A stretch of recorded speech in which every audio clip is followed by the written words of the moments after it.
সত্যের উন্মোচন এবং পরীর চতুর নাটক লড়াই। হ্যাঁ বন্ধুরা, জানতে হলে ভিডিওটি সম্পূর্ণ দেখুন। এই পর্বে ছুটি দৃঢ় প্রতিজ্ঞা এবং পরীর চতুর কৌশলের মধ্যে এক তীব্র সংঘাত দেখা যায়। একদিকে ছুটি তার পরিবারকে রক্ষা করতে এবং অপরাধীদের মুখোশ খুলে দিতে বদ্ধপরিকর, অন্যদিকে পরী নিজের চুরির অপরাধ ঢাকতে অত্যন্ত সুনিপুণভাবে আবেগঘন মিথ্যে নাটকের আশ্রয় নেয়। ছুটি সরাসরি রুদ্র কাঞ্জিলাল এবং তার সঙ্গীদের খুনি হিসেবে অভিযুক্ত করে এবং তাদের বাড়ি থেকে বের করে দেওয়ার দাবি জানায়।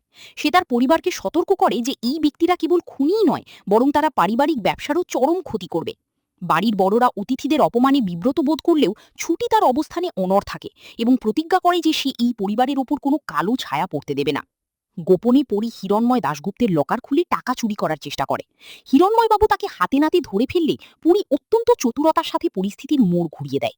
সে নিজের অনাথ জীবনের কষ্টের কথা বলে এবং দাবি করে যে সে কেবল অনাথ আশ্রমের শিশুদের সাহায্যের জন্য টাকা নিতে চেয়েছিল। এই মিথ্যে আবেগপ্রবণ গল্পে হিরণময়বাবু বিচলিত হয়ে পড়েন এবং পরীর উপর পুনরায় বিশ্বাস স্থাপন করেন। রুদ্র কাঞ্জিলাল এবং রোমা কাঞ্জিলাল ছুটির অপমানে ক্ষুব্ধ হয়ে মানহানির মামলার হুমকি দেয়। তারা দাবি করে যে দেবদত্ত রায়চৌধুরী নিজেই খুনের দায়ে জেলে আছেন এবং তাদের বিরুদ্ধে কোনো প্রমাণ নেই।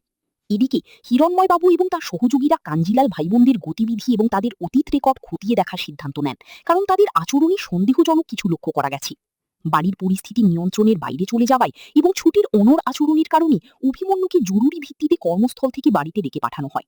পরিবারের সদস্যরা মনে করছেন যে কেবল অভিই হয়তো ছুটিকে শান্ত করতে পারবে এবং এই বিশৃঙ্খলা থামাতে পারবে। এই পর্বে দেখা যায় যে পুরী তার অভিনয়ের মাধ্যমে হিরণময়বাবুর সহানুভূতি জিততে সক্ষম হলেও ছুটি তার প্রতিজ্ঞায় অটল। সত্য এবং মিথ্যার এই লড়াইয়ে অভির ভূমিকা এখন অত্যন্ত গুরুত্বপূর্ণ হয়ে দাঁড়িয়েছে।